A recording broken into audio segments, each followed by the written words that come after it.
Bismillahirrahmanirrahim. Alhamdulillahirrahmanirrahim.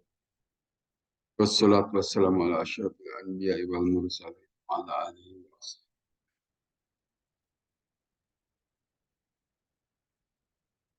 Wa nan'u Allahumma nawwir qulubana bi nuri hidayah. Kama nawwarata al-ardu bi nuri syams. Bi rahmatika ya arhamar. Pada hari ini bahasan kita adalah Kitabul Istisqa.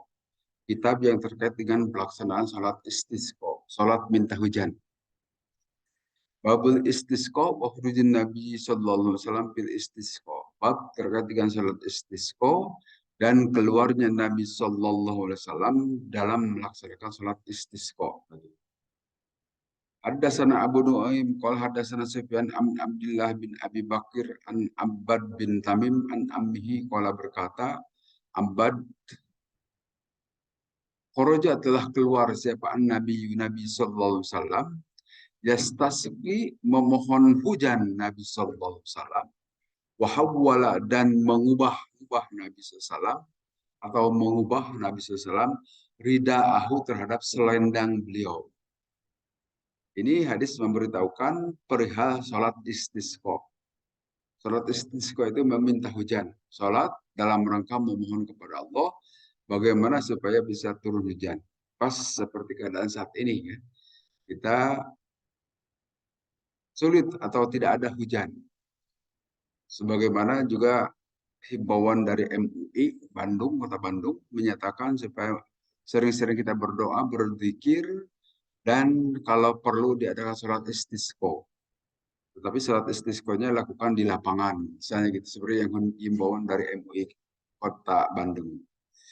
Nah, pada saat Rasulullah melakukan sholat istisqa itu juga melakukan simbolis. Ada upacara simbolis, yaitu mengubah posisi rida ini selendang diubah dari kondisi ini digilirkan dari yang kanan ke kiri kan, yang kiri ke kanan kan. Itu posisi simbolis memohon kepada Allah supaya dari kemarau menjadi musim hujan. Tahwilur rida di sini sebutkan begitu dan sejumlah hadis lain juga menyatakan begitu. Nabi Sallallahu Alaihi Wasallam mengubah selendangnya. Qadid tapaqo dan telah bersepakat fuqahaul amsar para ulama negeri itu ala masyru'iyati salat istisqa perihal disyariatkannya salat istisqa. Wa annaha rakaatani dan sesungguhnya salat istisqa itu 2 rakaat sebagaimana yang diriwayatkan dari Imam Abu Hanifah. Yang diakhiri nanti sholat 2 rakaat, ada khutbah dan doa itu yang sampai Nabi mengangkat tangan tinggi-tinggi.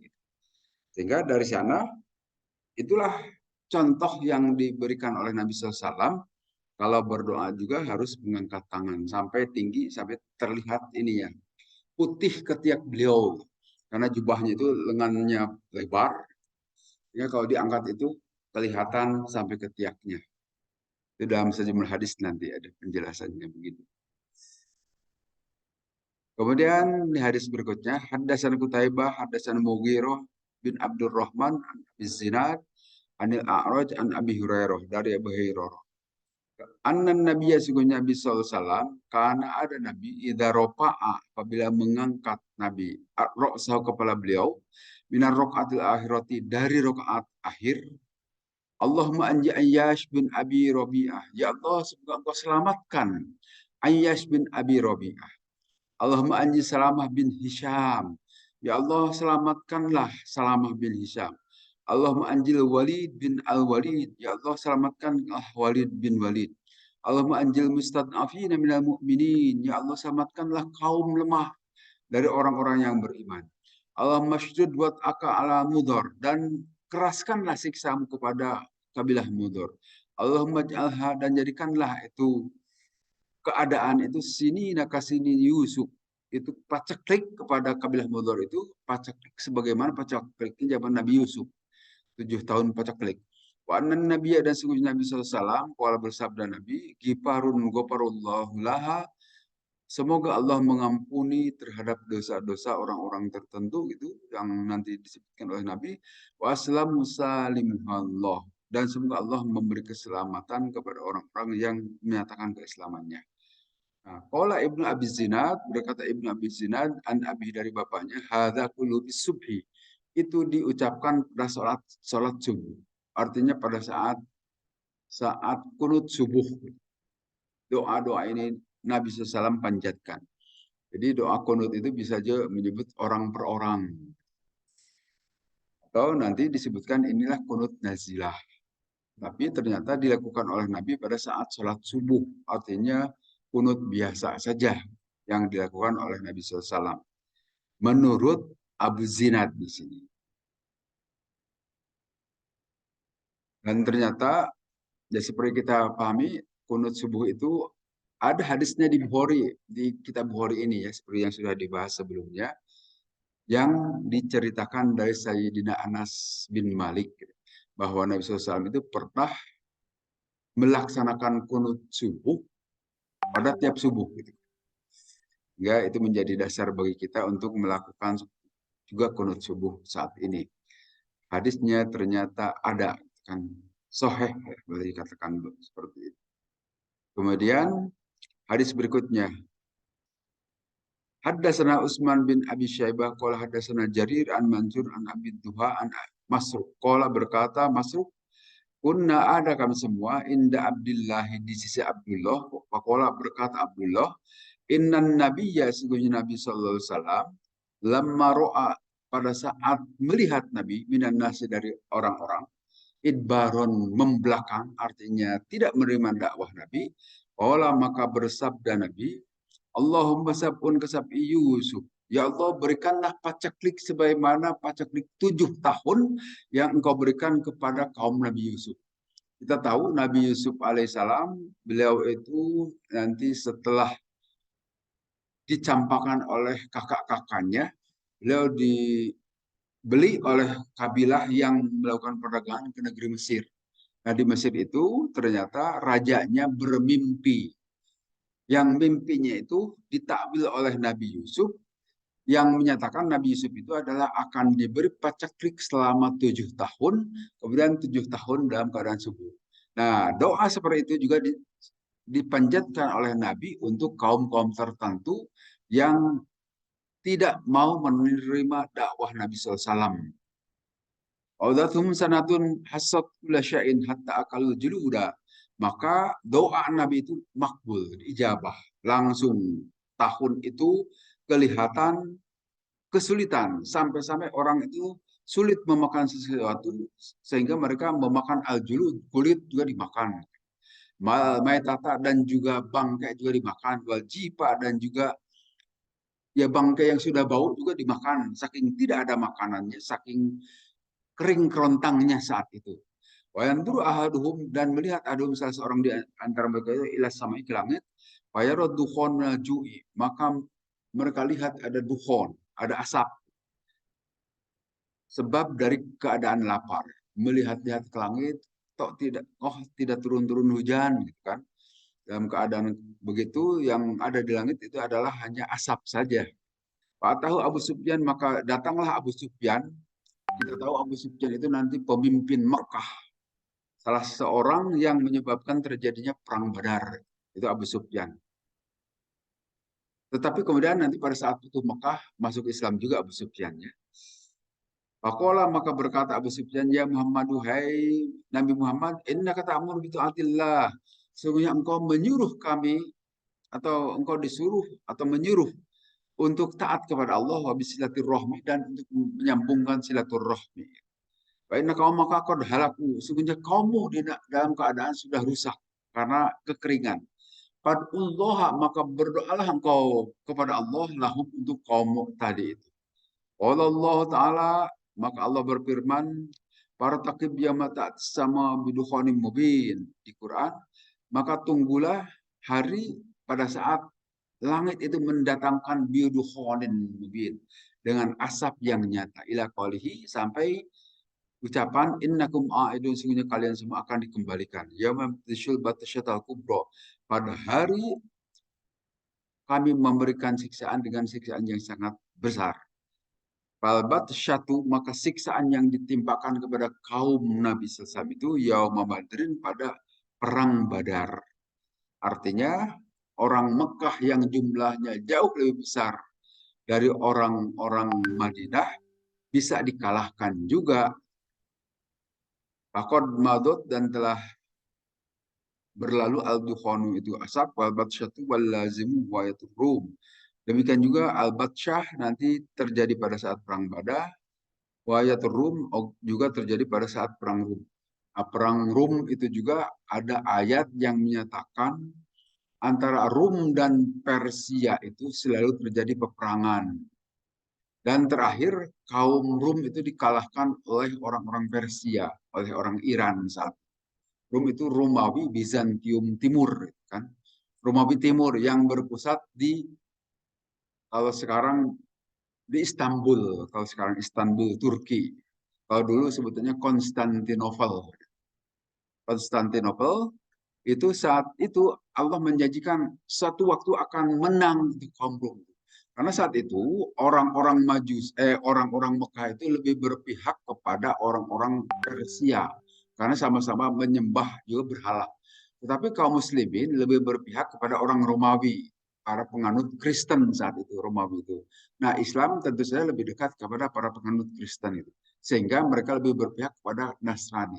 Nah, nanti Allah memberikan janji bahwa satu waktu akan dikalahkan Persia itu oleh bangsa Rum. Nah, kekalahan itu juga kekalahan orang-orang Mekah, termasuk teman-temannya yang ada dari Persia, itu sebagai Batsyah, begitu disebutkan di dalam hadis ini. Jadi di sini kekeringan yang Allah timpakan atau yang Nabi mohonkan kepada kaum itu, kekeringan yang terjadi juga pada zaman Nabi Yusuf. Al-Qahtu, paceklik, kan? Jadi tidak turun hujan sehingga pertanian tidak tumbuh subur saat itu. Karena kita tahu saat itu ya sama sekali barangkali belum ada irigasi, belum ada air, itu belum bisa dikelola sesuai dengan maunya orang. Tetapi terjadi dengan turunnya hujan saja. Kalau ada hujan, ada air. Kalau tidak hujan, ya kekeringan saja tanah. Tapi kalau sekarang sudah ada irigasi, walaupun masa tidak hujan turun, tetap air bisa mengalir karena ada pengaturan misalnya gitu. Walaupun tidak semuanya bisa berhasil, tidak semua tempatnya.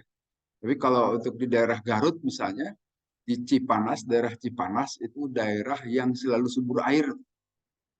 Cipanas Tarogong, kalaupun musim kering, airnya itu tetap banyak saja. Sama seperti Cipanas Cianjur juga begitu. Kalau kita jalan ke Cipanas Cianjur dalam musim kering, tetap airnya subur saja itu. Sawah-sawah itu tetap bisa ditumbuhkan. Tapi di tempat-tempat tertentu, kalau musim kering itu ya tidak ada air. Karena irigasinya barangkali belum diurus. Nah, kemudian hadis berikutnya, Babu su'alin nasi al-imam al-istisqa. Bab permintaan orang-orang kepada pemimpin untuk menjalankan istisqa idza qahatu, apabila dalam keadaan pasaklik. Jadi bisa saja yang meminta dilaksanakannya sholat istisqa itu adalah rakyat harusnya. Meminta kepada pemimpin, mohon kita jalankan sholat istisqa di tempat tertentu, di lapangan terbesar yang terbuka begitu, untuk memohon kepada Allah, dan bawa semua termasuk binatang-binatang juga boleh dibawa, kan? Menandakan saat itu membutuhkan binatang. Ini hadis menceritakan hal seperti itu. Haddatsana Umar bin Ali, Amru bin Ali, qala haddatsana Abu Qutaibah, qala haddatsana Abdurrahman bin Abdullah bin Dinar an abihi, qala sami'tu Ibnu Amaro yatamassal bi syairi Abi Thalib. Ibnu Umar di sini menggambarkan keadaan saat itu dengan syairnya dari Abu Thalib. Abu Thalib itu paman Nabi SAW. Wabyado, dan telah putih. Yustasko, keadaan putih itu ya kekeringan gitu. Yustasko, mesti dimintakan turunnya air. Al-gomamu itu mega, itu yang di atas. Diwajihi dengan wajahnya. Ini namanya juga syair ya. Jadi bahasanya bahasa kiasan. Bahasanya bahasa tidak langsung. Simalul yatama, perubahan orang-orang yatim, ismatulil aromil, penjagaan juga terhadap para janda. Jadi artinya ini bagaimana permintaan dari masyarakat kepada pemimpinnya, kondisi sudah kekeringan, maka marilah kita adakan permohonan supaya terjadi hujan. Nah, itu dibaca oleh Ibnu Umar dari syair Abu Thalib pada saat juga terjadi kekeringan di Mekah. Walaupun kita tahu Abu Thalib itu tidak masuk Islam kan, walaupun disyahadatkan oleh Nabi, tetap beliau tidak mau membaca kalimah syahadat. Tapi puisinya atau syairnya digunakan juga oleh Islam. Waqala Abu Amr bin Hamzah hadatsana Salim an abihi dari bapaknya, rubbama dzakartu qala syair, maka pada saat aku menyebutkan ucapan seorang syair, penyair, wa ana anzuru ila wajhin nabi, dan saya melihat kepada wajah Nabi SAW, yastaski, memohon Nabi SAW, memohon hujan, wa yanjilu hadza yajisha kullu mijabin, maka tidaklah turun itu air hujan sehingga nanti dalam keadaan Nabi memohon, setelah memohon turunlah nanti hujan. Sama seperti apa puisi yang didengar dari Abu Thalib tadi, kan?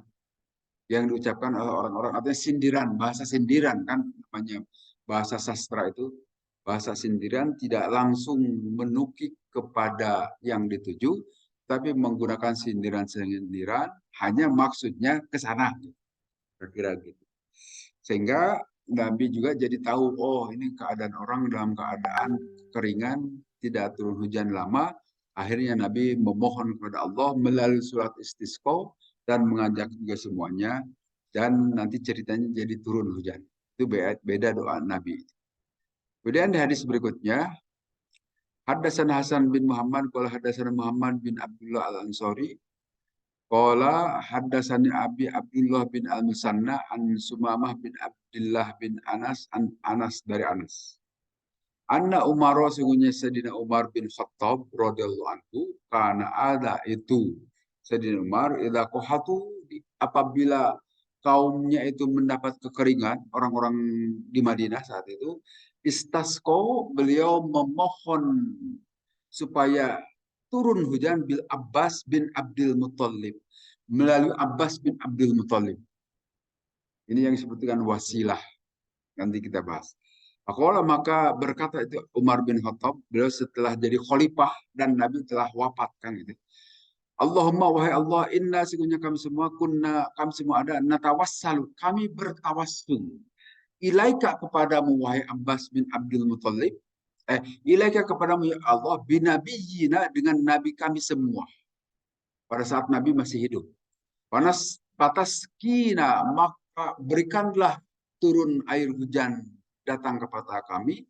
Wa inna, dan sekarang ini natawassalu, kami bertawassul ilaika kepada wahai Allah, bi ammi nabiyina, dengan paman nabi kami semua, yaitu Sayyidina Abbas bin Abdul Muthalib.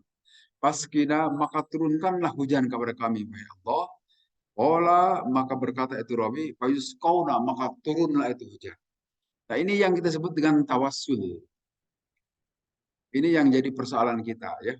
Dan ini berbeda-beda pendapat. Tawassul itu kita menyebut-nyebut sesuatu, apakah terhadap nama orang atau terhadap nama amalan kita, memohon kepada Allah akibat kebaikan orang tadi. Itu tawassul. Bolehkah tawassul itu? Nah, ini yang nanti akan terjadi perbedaan pendapat. Kalau menurut orang sementara ini, sebagian mengatakan tidak apa, bebas saja tawassul. Tapi menurut sebagian yang lain, tawassul itu hati-hati jangan dengan orang yang sudah meninggal. Tapi kalau dicontohkan di sini oleh Sayyidina Umar, Sayyidina Umar bin Khattab, juga beliau melakukan tawassul, tetapi tawassulnya dengan orang yang masih hidup. Artinya begini, kepada orang yang kita nilai orang itu baik, orang itu dekat dengan Allah karena ketaatannya menjalankan kewajiban kepada Allah, maka kita menganggap orang itu dekat dengan Allah, maka memohon kepada Allah dengan orang yang baik itu. Nah, sebagaimana dulu Sayyidina Umar juga suka tawassul, begitu menurut hadis di sini. Natawassalu. Lihat loh Pak kata-katanya ini. Natawassalu, kami tawasul. Lihat di layar tuh. Atau di kitab ini. Natawassalu, kami tawassul dengan nabimu. Dengan Nabi Muhammad SAW. Artinya memohon kepada Nabi supaya Allah menurunkan air hujan. Dan ternyata memang begitu. Nabi memohon langsung kepada Allah supaya hujan diturunkan dan akhirnya turun hujan itu. Sekarang Nabi sudah tidak ada, yang masih ada itu adalah Sayyidina Abbas, paman beliau. Sayyidina Abbas itu barangkali seumuran dengan Nabi SAW, kan? Beliau masih hidup saat Nabi SAW sudah meninggal dunia, sudah wafat. Nah, setelah Nabi tidak ada, sekarang kami tawasul dengan paman Nabi. Nah, Sayyidina Abbas saat itu dianggap orang baik, gitu kan? Sebagai orang yang suci mungkin barangkali saat itu. Karena kekerabatannya dengan Nabi demikian dekat. Beliau hubungannya paman dan keponakan. Gitu.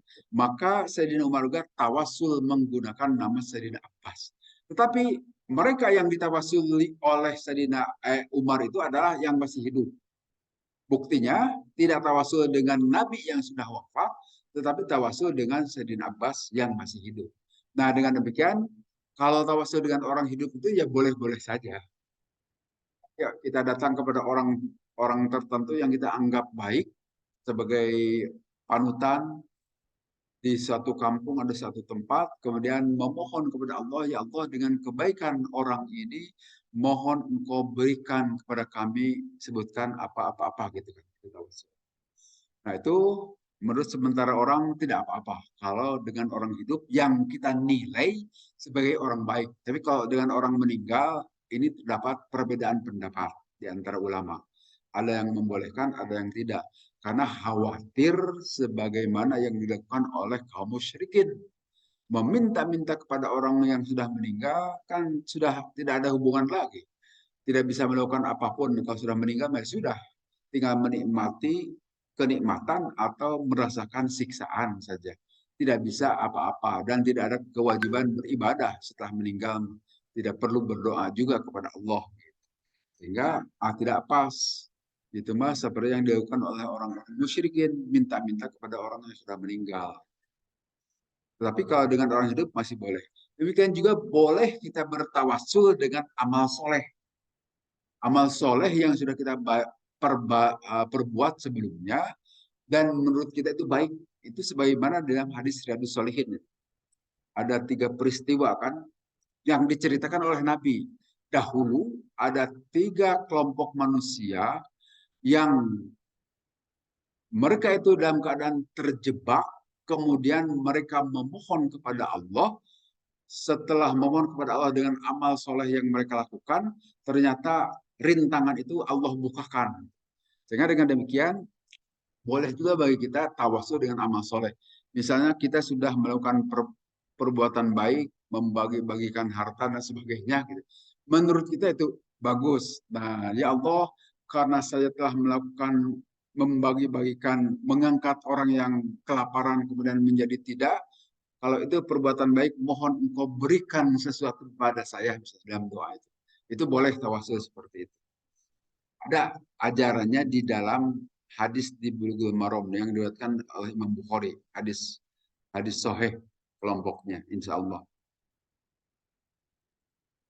Jadi tawasul memohon hujan di sini cerita di hadis ini. An-nasu yakunu sa'alul imama ayyastasqiya lahum kama fitarjam. Jadi pada saat terjadi kekeringan, tidak ada air, maka kita sebagai rakyat bisa meminta kepada pimpinan di tempat ini untuk melakukan satu sholat istisqa. Harus diminta oleh masyarakat. Tapi saat ini kelihatannya walaupun tidak ada hujan, masih tetap kita mendapat air. Justru himbauan itu datangnya dari MUI yang ada di kita. Rakyat mah tenang-tenang saja. Padahal hadis ini mencontohkan mestinya dari bawah. Jadi bottom up, bukan top down yang diajarkan di sini. Kalau yang top down itu harusnya zakat. Ini juga tidak terjadi kan. Artinya yang harus mengumpulkan zakat itu adalah petugas zakat. Minta datang ke rumah gitu. Kalau ini nunggu orang setor ke masjid, kan? Nunggu orang baik saja, orang baik-baik datang setor ke masjid baru zakat diterima. Sehingga zakat di kita itu ya nanti setahun sekali aja nanti pada bulan Ramadan.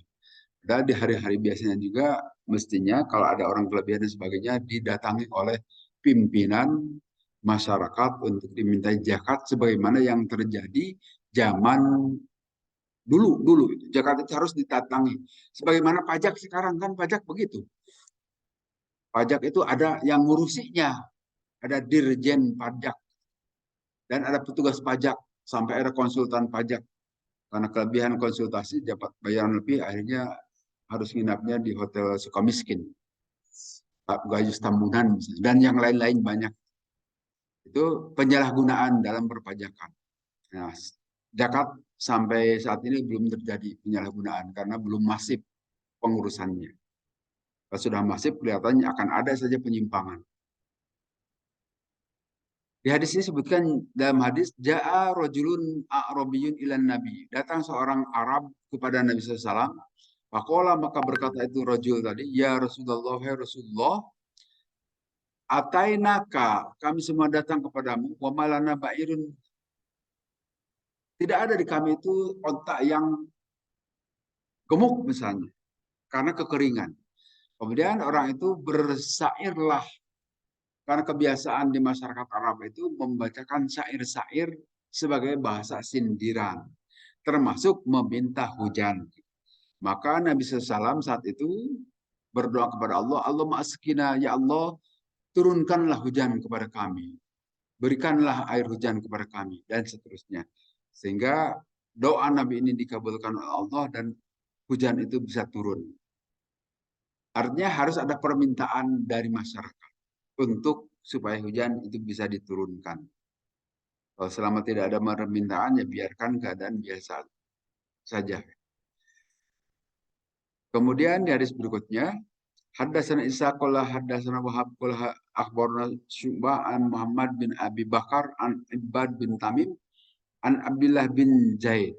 Anna Nabi sesungguhnya Nabi SAW istasqa memohon hujan Nabi SAW. Faqalla baridahu, maka beliau menggantikan atau mengubah posisi selendangnya itu yang tadinya sebelah kanan ke sebelah kiri, yang sebelah kiri ke sebelah kanan. Itu bahasa simbolis. Dan bahasa simbolis itu juga saat ini bolehkah kita lakukan? Ternyata Nabi melakukannya, boleh-boleh saja. Terjadi saya kira di masyarakat kita juga bahasa-bahasa simbolis sebagaimana misalnya bahasa simbolis itu adalah begini. Perbuatan secara nyata di tengah-tengah masyarakat, tetapi itu sebagai bagian dari syukuran terhadap kemakmuran yang diperoleh. Misalnya suka ada pesta panen di masyarakat di daerah, kalau di kita tidak pernah ada ya, di daerah suka ada pada saat musim panen itu mereka berpesta sampai rebutan makanan dan sebagainya.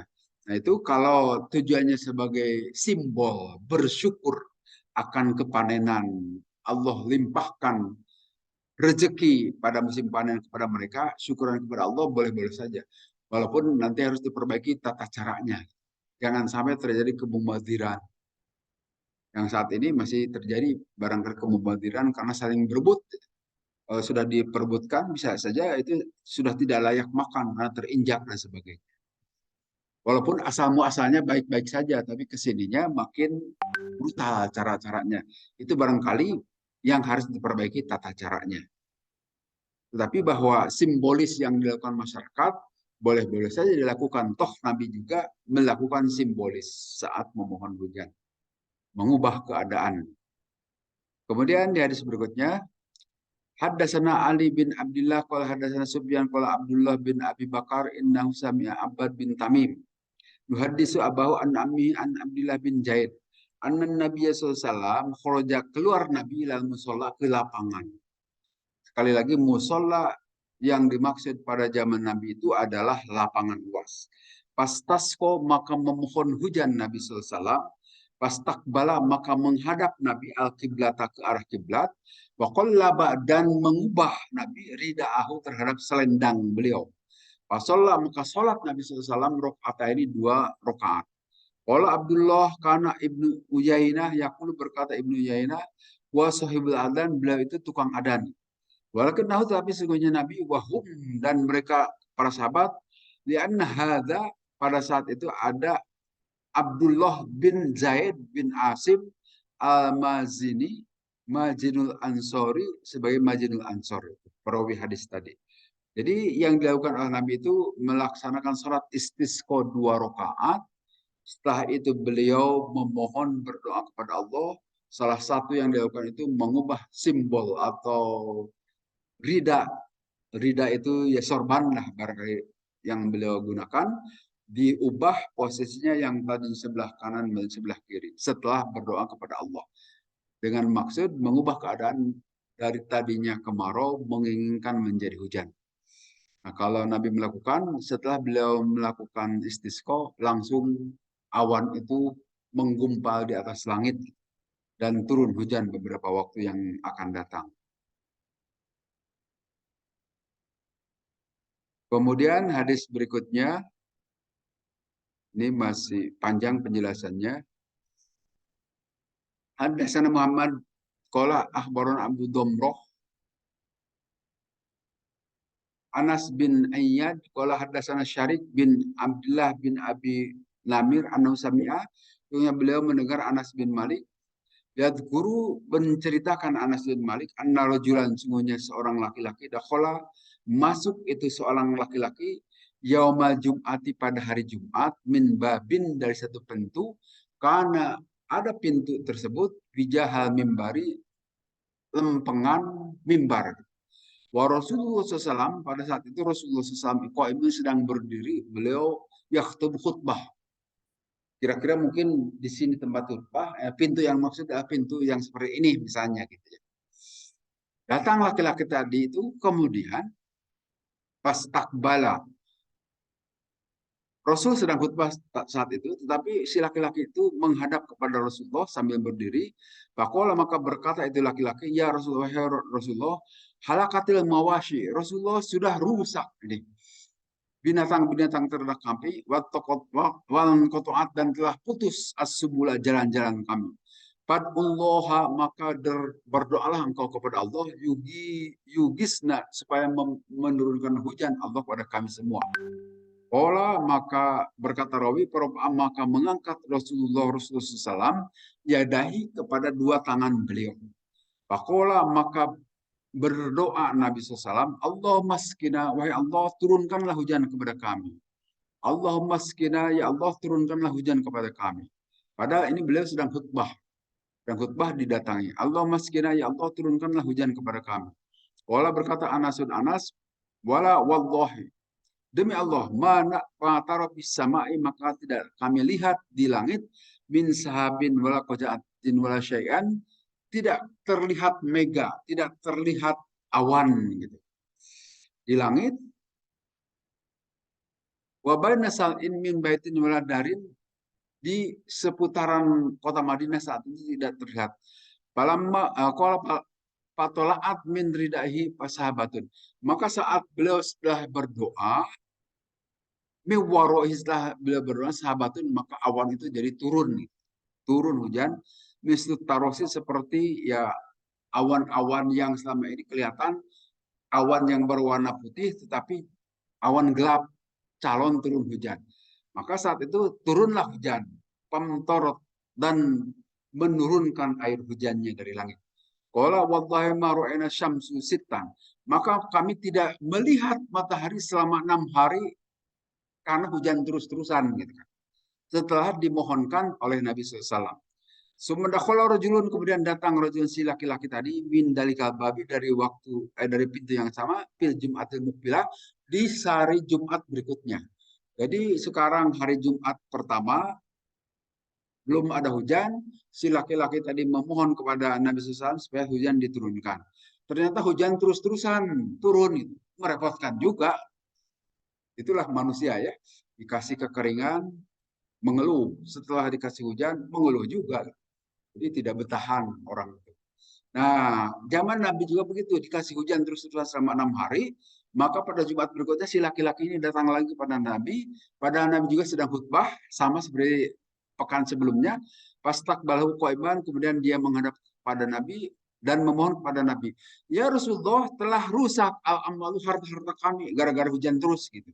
Wan kata subul, dan juga jalan-jalan juga sudah putus. Fadullah, maka mohonlah kepada Allah, yumsik, hak supaya menahan hujan, jangan turun terus-terusan gitu hujan itu kepada kami. Ola, maka berkata rawi, parofa, maka mengangkat Rasulullah SAW dari kepada dua tangan beliau, semakola, kemudian berdoa Nabi, Allahumma hawalaina, ya Allah, semoga engkau berikan gantinya, gantikan, jangan terus-terusan hujan, tetapi hujan itu pindahkan ke tempat lain, jangan di tempat kami terus gitu kira-kira. Wan Allahumma alayya al akam wal jibal wal ajami wal dorbi wal audiyah wa mendapati syajari. Artinya mohon hujan itu jangan terus-terusan di tempat kami di kota Madinah, tetapi engkau alihkan ke tempat lain yang belum turun hujan. Karena kami sudah kelebihan air misalnya gitu. Sampai rusak ternak binatang kami juga sama rusaknya. Pada saat kekeringan juga rusak, saat hujan terus juga rusak gitu ya Allah. Mohon supaya diberikan hujan itu memberikan berkah.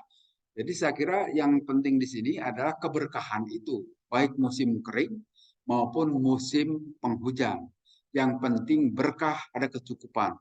Jangan sampai waktu kita kekeringan, sulit air, tapi waktu kehujanan ya jadi kebanjiran dan menjadi malapetaka kan.